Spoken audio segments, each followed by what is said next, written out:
Hello, everybody, and welcome to the Cheryl Technology Channel. My name is Chris, and I am back again with another video.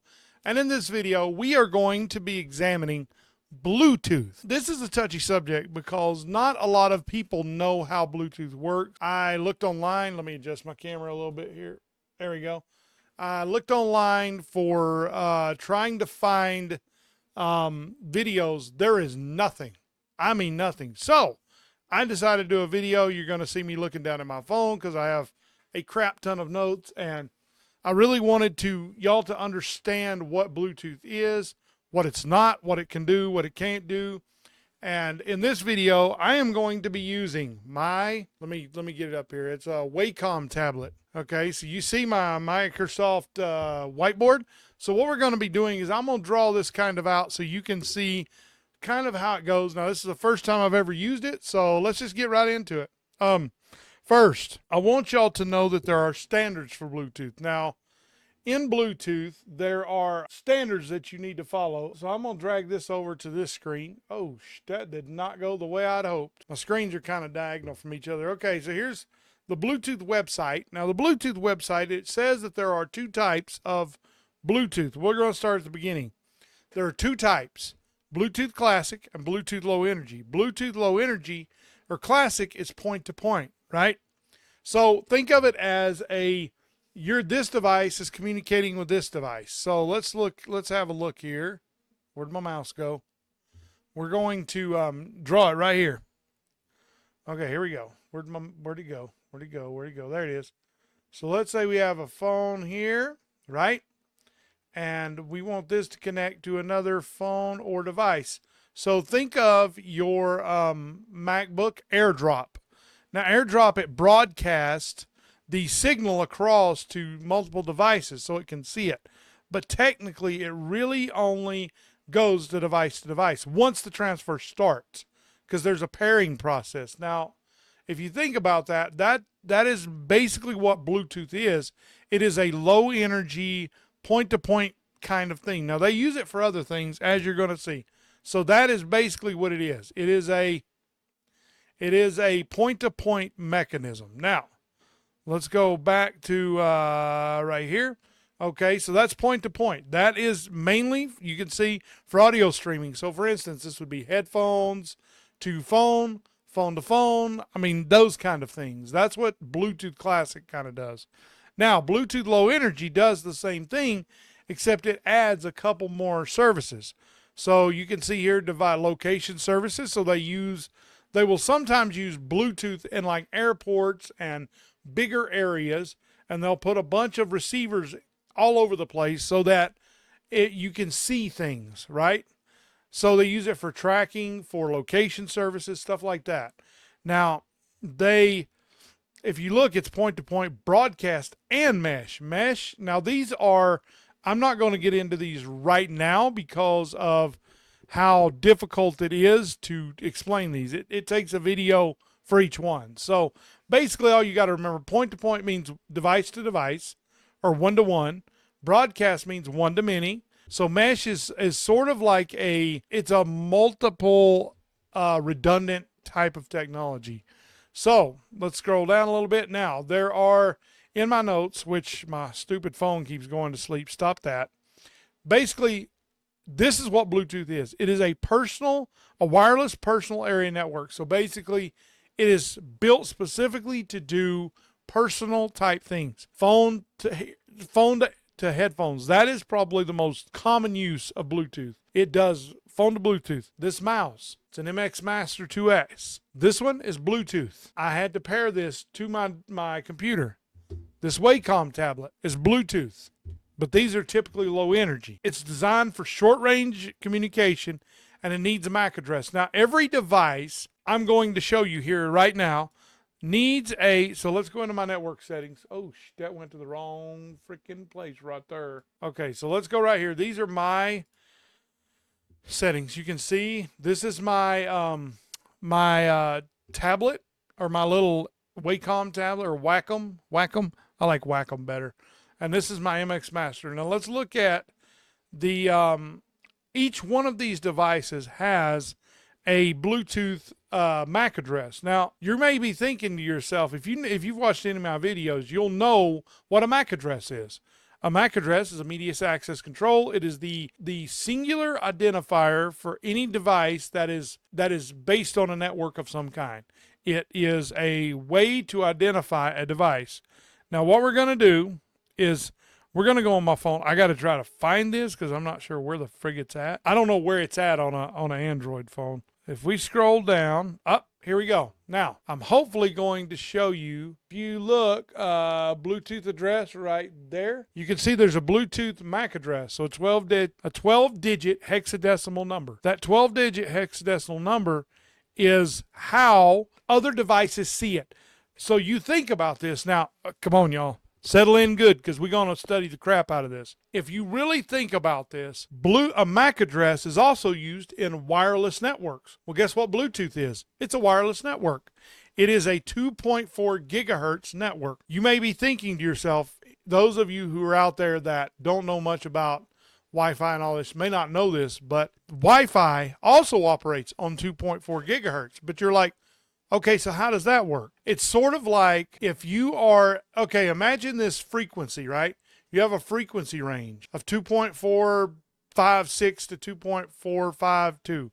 Let's see, let me see if I can actually, so it's 2.402 through 2.480 gigahertz is the frequency range. Now there are channels. The low energy channels, right? The low energy Bluetooth that we looked up right here. This one operates on 40 different channels with 2 megahertz spacing. So think about that. You have tons of range there. So that's exactly how Bluetooth and Wi-Fi don't collide with each other. It's also because that's not really the main reason. The main reason is because of the signal strength of Bluetooth is so low that it won't interfere with Wi-Fi networks most of the time. You start getting a bunch of Bluetooth devices in an area and it's going to cause some issues, but most of the time it won't. I really want to go over an example with y'all, okay, right? So you have these devices, right here. Let me move my mouse here. I'm still trying to figure out how in the crap, where's my pen? Oh, it's upside down, that's why. Okay, so if we think about this device here is sending a communication or a broadcast out this way to this device. This device is like, oh, I see it. Now this would be, let's just use the example of headphones. Let's say this is the headphones. I'll just put it, oh Lord, that was terrible. I've told you it's the first time I ever used it. Something like that. Now the headphones, when you turn them on and put them into pairing mode, right? It's going to broadcast that MAC address out to the network. Now, it doesn't really know what to do with it. The only reason it knows is because of the frequency range it's in. And it says, oh, this is a Bluetooth device. And so because your Bluetooth adapter on your network or on your phone or tablet, laptop, whatever the frig it is, because it knows that this is it's in the range of Bluetooth, it can see the device, right? If it's outside of the range, it can't see it. Now, it's similar to Wi-Fi in that it's radio frequency. It's similar because radio frequency has a certain range of a certain frequency range that it operates in. Within that range, there's channels. Once it sees it, okay, sometimes, let me find my pen again. There we go. Okay, so let's say, sometimes I hate this thing because darn. There we go. So basically when you have, when you see this, right, you have the headphones sending the broadcast over to the phone. The phone sees it's like, oh, that's a set of headphones. There, that looks a little bit better. Sends a request back and says, hey, are you the headphones? Right? It works similar to Wi-Fi. The headphone says, okay, this is what it is. Now, certain devices, headphones are the exception. Headphones do not require a pairing code because they have no interface to do a pairing code. Some devices will do a pairing code. Like, for instance, if you connect your phone to, say, your TV through like some kind of technology, like a protocol like AirDrop or Air or whatever the frig that other one's called that Apple does. And then there's some other ones that are done with Android devices, right? You have certain protocols that will say, okay, I'm going to set this communication up, but I need to know that you are who you say you are. So it sets up a pair, a key pair.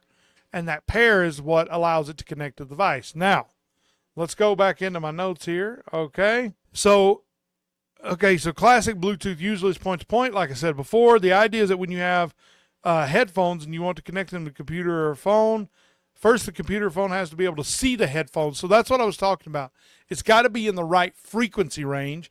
And because the Bluetooth adapter is made for Bluetooth, it's within that range. That's how the device can see it. Okay, if you have a device so you have Wi-Fi that is, let's see. So you have 2.4 and then 5 gigahertz, right? So those are the two frequency ranges you have. Okay, so you have these two frequencies for Wi-Fi.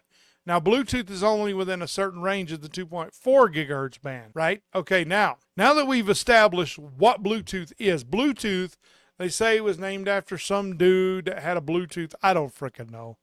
I'm not going to say he was or he wasn't, but the basic idea is that it sends out a request for connection, right? And so let's think about Wi-Fi too, because Wi-Fi is a very good example of this. Wi-Fi, when a device comes on the network, let's say that it's a phone, right? Let's do it. Well, that's the weirdest looking phone. It sends out this broadcast, right? Something like that. That's not too bad. Sends out a broadcast to the network with the MAC address. Now, because the MAC address is all Fs, it is and I will not go into all this. I have a buddy, IT Unicorn on YouTube, that does a very good job of explaining this stuff. Go watch his videos. He's very good too.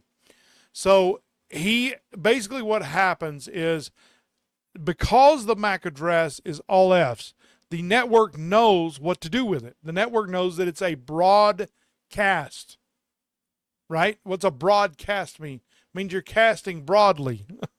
So it's like when you have a device that comes online, it's casted out it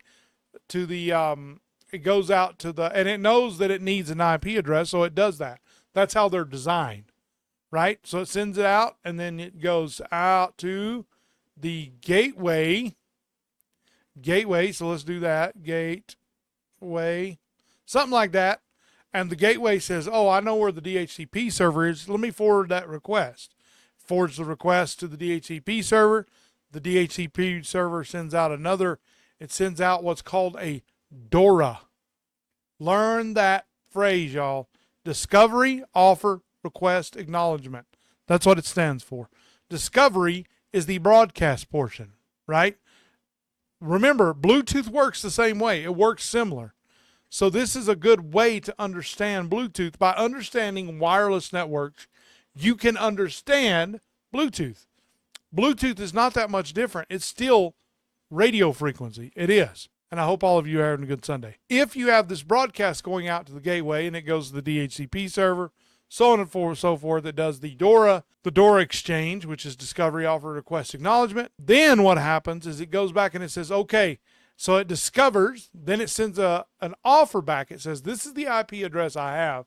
Are you fine with this? And then it sends an acknowledgement back to the server and says, yes, I'm fine with that, or a request. So the DHCP server offers it, then it acknowledges it, then it requests it. It requests it, then acknowledges it. So you see how that works? So think about Dora the Explorer.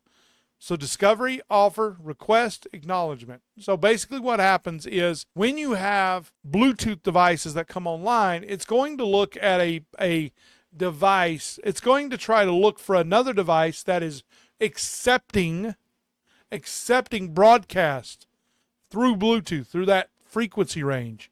Right? Now, y'all don't really have to know what a frequency is. Now that we've done that, let me see how long I've been talking here, because I know I've been talking. Holy crap, I've been talking for 17 minutes. I can't believe that. The interesting part is that for Classic, there are 79 channels. Now, you remember I said that on low energy, there's 40 channels with 2 megahertz spacing, right? And 3 advertised channels and 37 data channels. Now, and then Classic is 79 channels with 1 megahertz spacing. So you notice Classic, with low energy, the frequency spacing is 1 megahertz longer. or 1 megahertz longer.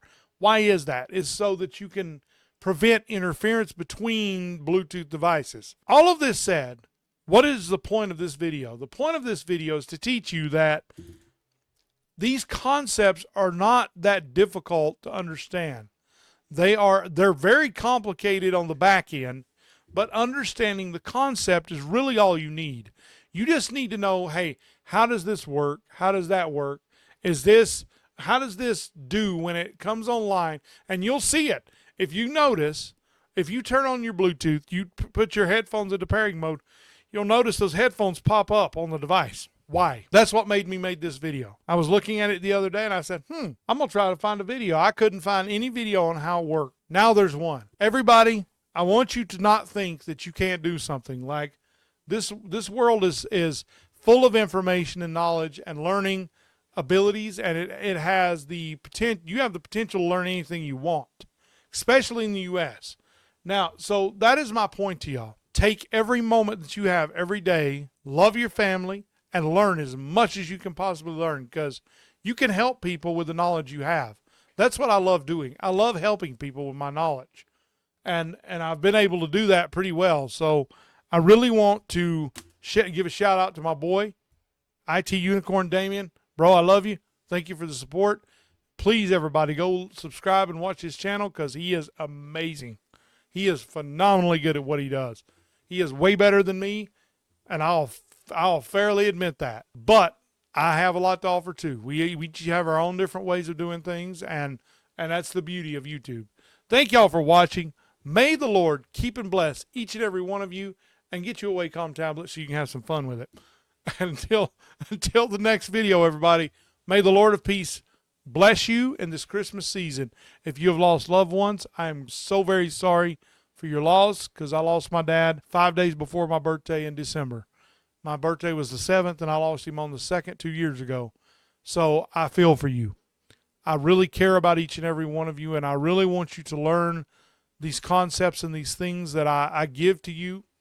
I give to you of my knowledge, and I pray that this would touch you. May the Lord keep and bless each and every one of you. Until the next video, everybody. Peace.